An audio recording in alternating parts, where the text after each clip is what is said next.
Olá, olá pessoal! Estamos começando mais uma aula de Direito Civil aqui pela LAC Concursos. Eu sou o professor Stanley Costa, seu professor de Direito Civil e Processo Civil. Na aula de hoje vamos dar sequência à nossa jornada pelo maravilhoso mundo do Código Civil. Eu tenho certeza absoluta que essa é uma das suas matérias favoritas. É ou não é? Eu sei que para muitos não é, eu estou apenas de brincadeira com vocês. Mas veja bem, se é ou se não é a matéria mais interessante para você, se é ou não é a matéria que você mais gosta, esta parte do direito civil é extremamente importante para concursos. A parte geral do Código Civil, quando cobrada, geralmente é muito exigida pelas bancas Brasil afora. E nesse contexto, o tema da aula de hoje, teoria da incapacidade, merece o devido destaque. Merece o devido destaque porque, recentemente, a teoria da incapacidade foi totalmente modificada pelo EPD, pelo Estatuto da Pessoa com Deficiência. E mesmo você que talvez já tenha cursado a faculdade de Direito ou esteja cursando a faculdade de Direito, talvez tenha aprendido a teoria da incapacidade de outra forma, de uma forma que já não é mais correta. Por isso que as bancas Brasil afora têm aproveitado muito essa situação a fim de averiguar se o concorrente, se o concursando está ou não devidamente atualizado. Ok? Então, separam a parte aí das suas anotações, separam a parte aí do seu material para dar o devido destaque à teoria da incapacidade. Muito provavelmente, esse assunto será cobrado na sua prova. Ok? Sem mais delongas, vamos então à análise da teoria da incapacidade, mas preciso aqui relembrar com os senhores alguns pontos que nós já estudamos. Você se recorda o que significa personalidade e o que significa capacidade de direito e também o que significa capacidade de fato? Vejam bem, esses três institutos são institutos basilares, são institutos fundamentais do direito civil, e muitas vezes eu percebo uma compreensão equivocada deles. Quando entro em sala para preparatórios para a OAB, por exemplo, e me deparo ali com alunos de 9º, de 10º semestre, alguns já formados na faculdade de Direito, e questionam o que é personalidade, o que é capacidade de direito, o que é capacidade de fato. Poucos sabem me responder com precisão. E isso é um problema muito sério, porque tais institutos, como disse, são fundamentais. Tais institutos, eu dizia, são institutos basilares. São institutos fundamentais do direito civil. Nós precisamos compreender a diferença entre eles. Personalidade, eu dizia em aulas passadas, é a aptidão genérica para ser titular de direitos e deveres na ordem civil. É o atributo que qualifica o ser humano. É o atributo que qualifica, é o atributo que define a pessoa. No bem da verdade, só somos considerados pelo direito como pessoas porque dotados de personalidade. Personalidade é a aptidão genérica para ser titular de direitos e deveres na ordem civil. É o atributo que define a pessoa. Nós sabemos, existem dois tipos de pessoa, pessoa natural, pessoa jurídica, e o ponto comum entre elas é exatamente o atributo da personalidade, que possibilitam que tais pessoas sejam sujeitos de direito. figurem nas relações jurídicas variadas, mundo afora, como sujeitos. Por exemplo, numa relação obrigacional, como credor e devedor. Numa relação de direito de família, como sujeitos de um casamento, como sujeitos de uma relação informal na união estável, como sujeitos da relação de filiação. Pessoas. As pessoas são dotadas de personalidade. E a personalidade é a aptidão genérica para ser titular de direitos e deveres na ordem civil. É mais do que isso. É o atributo que nos garante pessoas, uma proteção mínima por parte do Estado, chamada de direitos da personalidade, sobre os quais nós trataremos em breve. Direitos da personalidade. A capacidade, por sua vez, a capacidade é a medida da personalidade, nos diz a doutrina. Tá? Só que é uma doutrina importante. Essa frase já caiu várias vezes em provas de concurso público. O que é capacidade jurídica? Capacidade jurídica é a medida da personalidade. Grande questão é que, quando nós falamos sobre a capacidade de direito, nós nos deparamos com o conceito de que a capacidade de direito é a aptidão para adquirir direitos e deveres na ordem civil.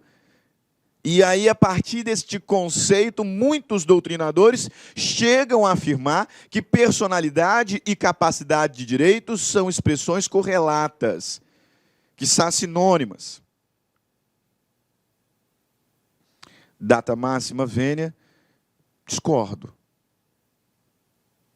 Personalidade jurídica não se confunde com capacidade de direito, embora sejam conceitos muito próximos, sim, sim.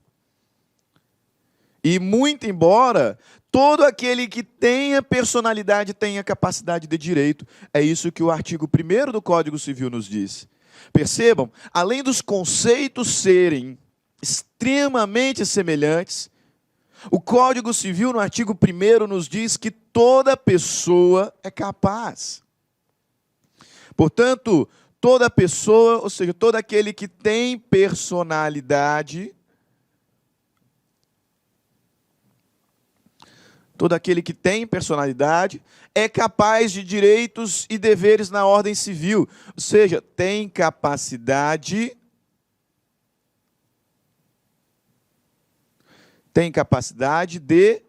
direito.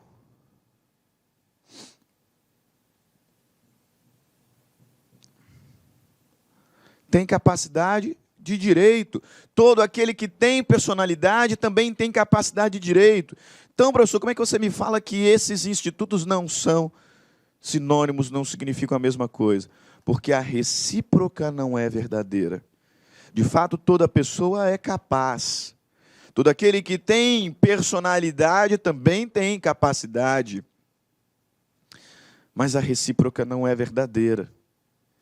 Existem alguns entes que, muito embora tenham capacidade, não têm personalidade. Estou falando sobre os entes despersonalizados. Os entes despersonalizados, espólio, massa falida, herança jacente, herança vacante, condomínio, são entes que, muito embora não tenham personalidade, como o próprio nome sugere, têm capacidade. E figuram em algumas relações jurídicas inerentes às suas próprias naturezas. Só por isso, né, e isso basta, chegamos à conclusão de que os institutos não se confundem. Eles se complementam, isso sim, é verdade. Por isso, da doutrina, a capacidade é a medida da personalidade. Personalidade é um atributo absoluto que nós temos, que nos possibilita, enquanto pessoas, titularizar direitos e deveres na ordem civil. E nos garante também uma proteção mínima por parte do Estado, que se encontra lá no rol dos direitos da personalidade. E a capacidade é o que vai materializar esse nosso atributo. Ok? Um pouco mais distante está a capacidade de fato. Mas antes disso, me permita aqui ressaltar com os senhores ainda, tá? Esse ponto da matéria é importante, por isso que eu faço questão de dar esse retorno ao que nós já estudamos.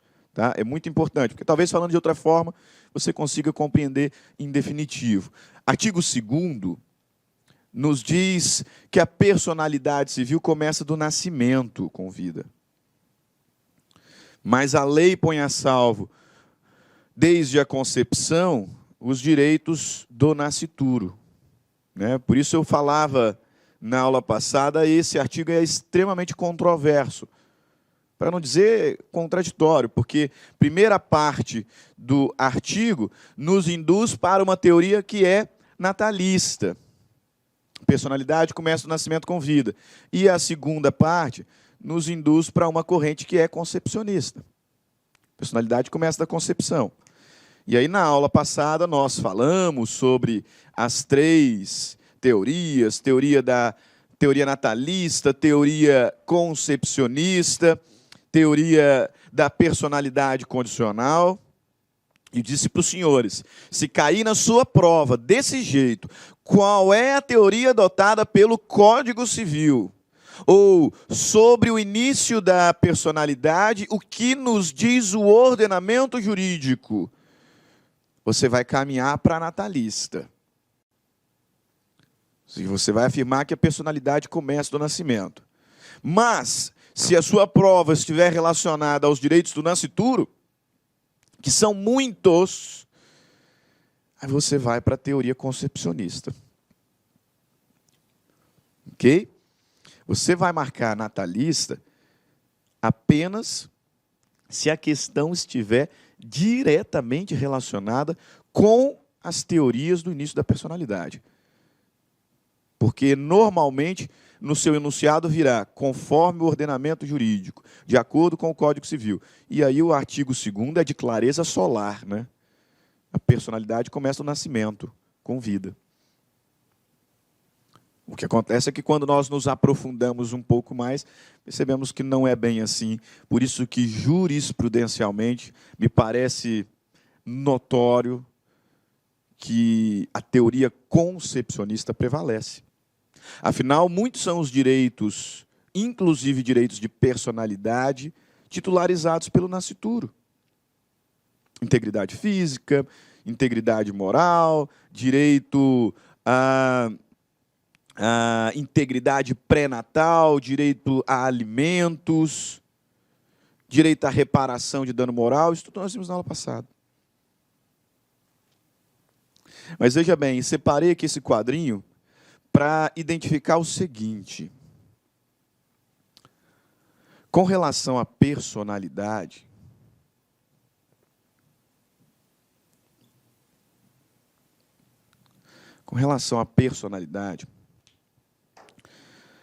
a doutrina prevalente, inclusive na jurisprudência, pensada pela grande doutrinadora Maria Helena Diniz, né, atualmente, vai dividir essa personalidade em 2. Personalidade formal e personalidade material. Personalidade material. A personalidade formal é o que determina a titularidade de direitos da personalidade.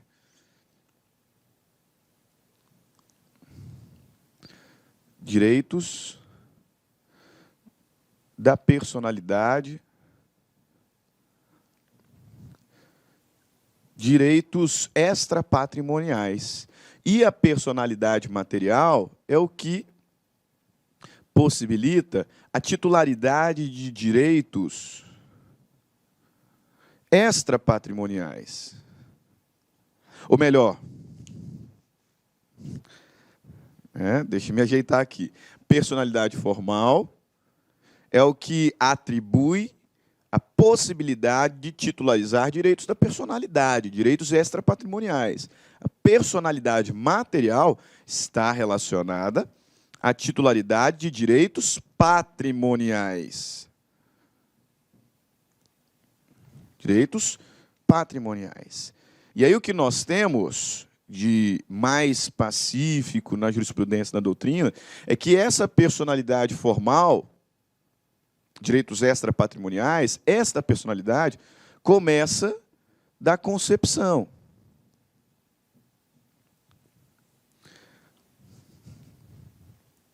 Enquanto que a personalidade material, essa aqui começa do nascimento com vida. Com vida. Tá? Essa teoria é a que atualmente resolve toda a celeuma. Porque, vejam bem, eu não poderia, com todo esse sistema de proteção ao nascituro, eu não poderia simplesmente falar que nós somos, de fato, natalistas, que a personalidade começa do nascimento e ponto, acabou. Eu não poderia simplesmente falar isso. Porque existe um sistema de proteção, um arcabouço protetivo muito amplo ao nascituro. Eu não poderia simplesmente dizer que a personalidade começa no nascimento, ponto. Mas, por outro lado, eu também não tenho como admitir que o nascituro titularize direitos materiais. Não tem. Por isso que essa doutrina, ela resolve a celeuma atualmente. O nascituro já tem personalidade formal, portanto, já está protegido com relação aos direitos extrapatrimoniais. Mantém toda essa proteção que existe. Mas ele só adquire personalidade material se nascer com vida. Aí veja como é que faz diferença. O indivíduo falece, deixa a esposa grávida. Sei lá, de 5 meses, 6, 7 meses, que seja. O nascituro é o herdeiro. É o herdeiro. Só que se ele não nascer com vida, ele não chegou a ser proprietário da herança. Chegou. O nascituro é o herdeiro. Se ele nascer com vida, ainda que dure ali alguns segundos apenas, ele se tornou proprietário da herança e nós vamos ter que fazer a sucessão dele também.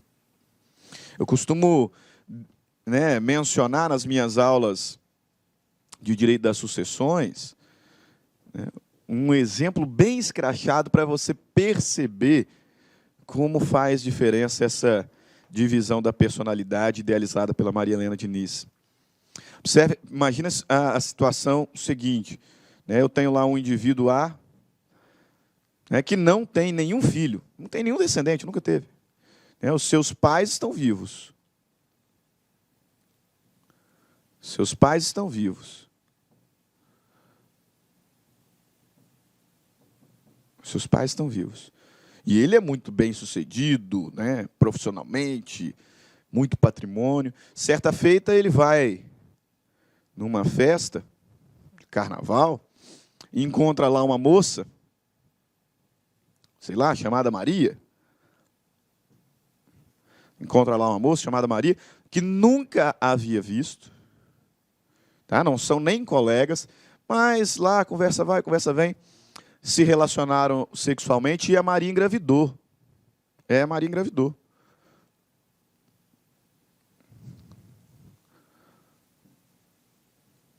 Engravidou. Então, agora a gente tem um nascituro ali.